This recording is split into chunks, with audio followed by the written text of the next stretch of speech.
Okay, welcome to our Erev Shabbat Parashat class. Welcome to Parashat Tabo. How many covenants are there exactly? That's today's question. We, of course, in Parashat Tabo are encountered by what we look at as kilalot. They are curses, they are predictions, they're very difficult, futuristic, informative, unfortunately, the tragedies that Kadosh Baruch Hu is telling us will befall upon the Jewish people. But the parasha at large, after the first few mitzvot, is really looked upon in a different way. There is something called the Berit Be'arvot Mo'av. Now, there are many ways to divide Parashat Devarim and theories and opinions. But it's pretty much unanimous that the latter part of the book of Devarim, starting from, you can say, the first 20% of Parashat Tabo, after the first few mitzvot are dealt with, through the rest of Tabo, through Parashat Nisavim, Vayelech, and through the end of Parashat Ha'azinu, is labeled by our commentators as one big berit, a covenant, an agreement, a pact between HaKadosh Baruch Hu and Bnei Israel, and it's known as the Berit Be'arbot Mo'av. Arbot Mo'av, the plains of Mo'av, the country, which was conquered by Am Yisrael, and was sitting on the banks of the Jordan River. Many times in the book of Bamidbar, towards the end, Arbot Mo'av is mentioned through the wars and conquers of the Jewish people. And in fact, the very end of the book of Bamidbar says the Jewish people were Be'arbot Mo'av al Yaden Yereho. Beautiful view of Israel, the Jordan bank of the Jordan River, in the plains of Mo'av. Because that's where they were at the time, they were encamped there. This became known as a covenant in Arbot Mo'av. The only problem is that we know that there is another covenant. You can call it the covenant, the primary, the primal, the original covenant between Hashem and the Jewish people. That's known as the Berit Bechoreb. That is the event of the greatest moment in human, not just Jewish, but human history, the scene at Matan Torah, the revelation of Sinai. And there, HaKadosh Baruch Hu entered into a covenant with Am Yisrael. Moshe Rabbeinu sealed that covenant with a certain blood sprinkling ceremony. And there, the Jewish people met God pretty much literally. And from there on, there was the official creation of the chosen nation. And the Torah Kedoshah descendant was given to us and was introduced to the world. And the world from that point on was never the same. That is called the Berit Bechoreb, the famous covenant. And therefore, the question is so blatant and behooves us to ask, if we had such a covenant and pact in that great moment in human history on Mount Sinai, when we heard the voice of God, we received the document of God, HaTorah Kedoshah. At that point in time, we were charged with being the chosen nation, and everything pretty much began from there and stems from that moment. That is the agreement and pact between God and his people. After that moment, why in the world would you need another berit? Why would you need another covenant?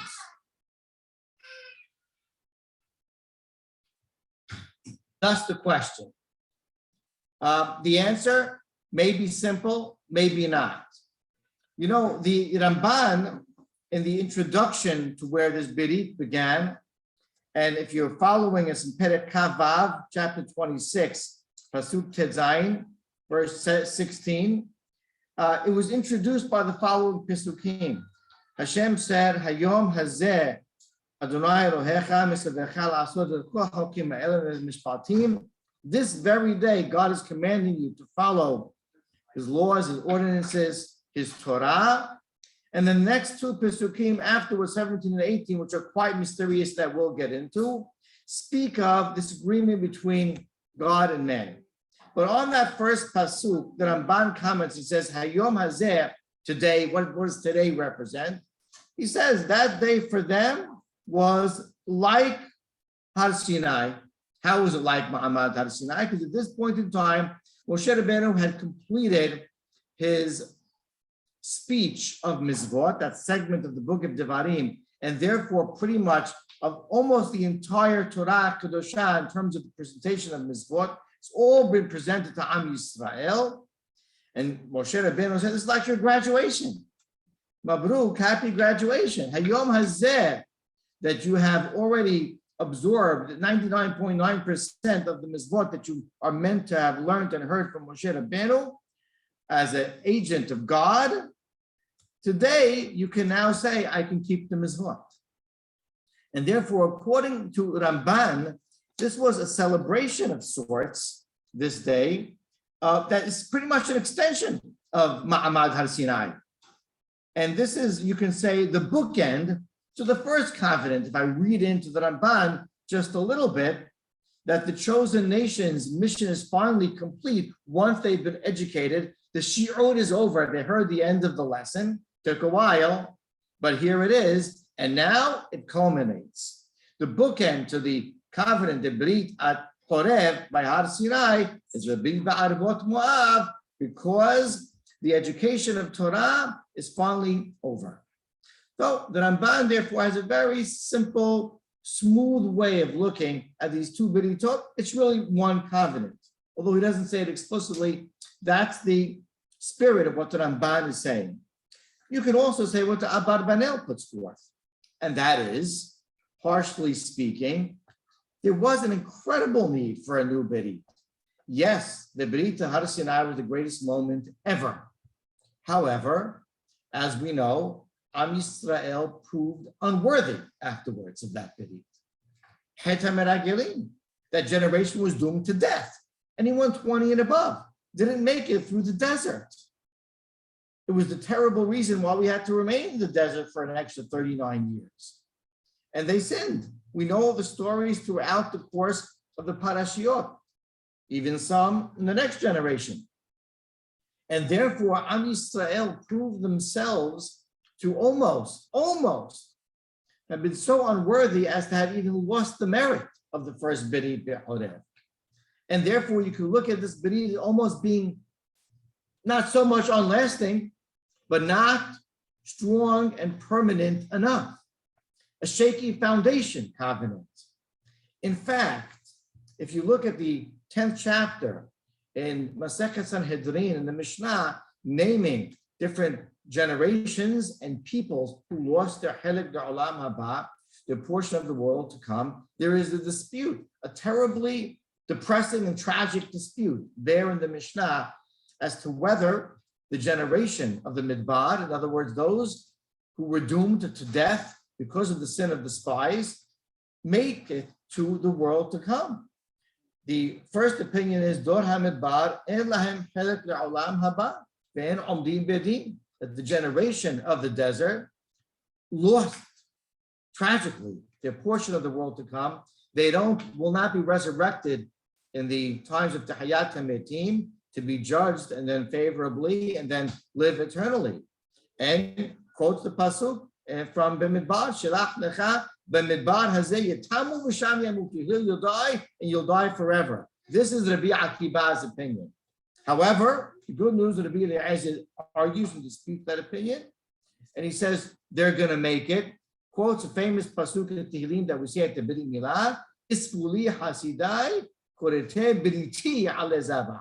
Gather for me my righteous ones, those who have entered into the covenant, the Berit, and offered a sacrifice. That's referring to the Berit of Horeb by Har Sinai. According to the Rabbi Eliezer, they were granted forgiveness and they'll make it. But it's a dispute. So it can be easily said that a generation whose existence eternally is even shaky cannot be the ones who are the recipients of the covenant for the eternal pact between man and God, between Am Yisrael and God. We needed a new one. according to this opinion. Or you can turn to Rabbi Hirsch, who offers a beautiful analysis, and that is, Ma'amad Har Sinai is irreplaceable. Man speaking to God, which was a culmination of these supernatural miracles and wonders of God from Yetziat Mitzrayim until that point. But that you can't really call real life. Here they are on the banks of the Jordan River. They see the land. They're looking at, what a view, to Eretz Yisrael. And what they've just gone through in the last 39 years is something different. Something that is not quite miraculous as Yetziat Mitzrayim, and not the revelation at Sinai. However, they've seen the hand of God in a different way. In every single day and every moment of daily existence in that desert, the way the hand of God intervenes in the existence and perpetuation of the lives of man and of Am Yisrael. They engage in real life wars against Sihon and Og, where miraculously they overcame the most powerful nations. It's those 39 years that are the buffer, you can say, filling the void between the revelation of Har Sinai, that bidi, and now that showed a completely different dimension to God. It's only this generation who has gone through that incredible experience. And they've not only, especially the ones that are a little older now, have seen the events in Yetziat Mitzrayim and yet survived through the desert and experienced this incredible providence of HaKadosh Baruch Hu in real life affairs of just breathing and walking and eating and sleeping and fighting and have to contend with enemies and obstacles, and God was there. That nation had an experience that they never dreamed of by Har Sinai. And only that generation could enter into such a covenant with HaKadosh Baruch Hu, the same covenant of a Torah Kedusha, but from a completely different perspective. And therefore, while the covenant at Horeb was very necessary, but it's this covenant with this new generation who's about to enter Eretz Yisrael and really live that fortifies and deeply establishes the original covenant with an absolutely different perspective of a new generation. It's both covenants together, according to Rabbi Hirsch, that are necessary for the future of Am Yisrael. But if you really want to get into the meat of this, you have to look at these two very unusual Pesukim that are right in the beginning, the introduction of this parashiot long agreement between Hashem and the people. And that is, I'll reread these Pesukim. Back in Tabo, Perek Kava, Pasuk Yedzayin. Et Adonai he'emarta hayom liyo lecha lelohim. The Pasuk says, God he'emarta, today to be for you a God and to go in his ways and to follow his mitzvot. The next Pasuk, V'Adonai he'emirecha hayom. So first it says that you, the nation, he'emarta to God. And the next Pasuk says, Hashem he'emirecha to you, to be an Am Sugula, to be his treasured nation. I'm not translating that word for a reason.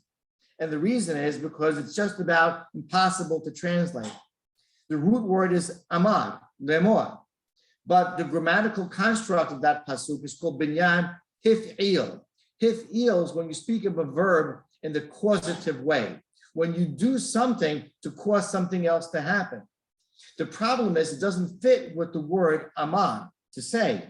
And that is what motivates Rashi to say on this pasuk, En lahem ed mochiach b'mikra. I have nothing. Rashi usually solves and resolves terminology by comparing it to somewhere in the Tanakh. I have nothing to compare it to, he said. I'm lost.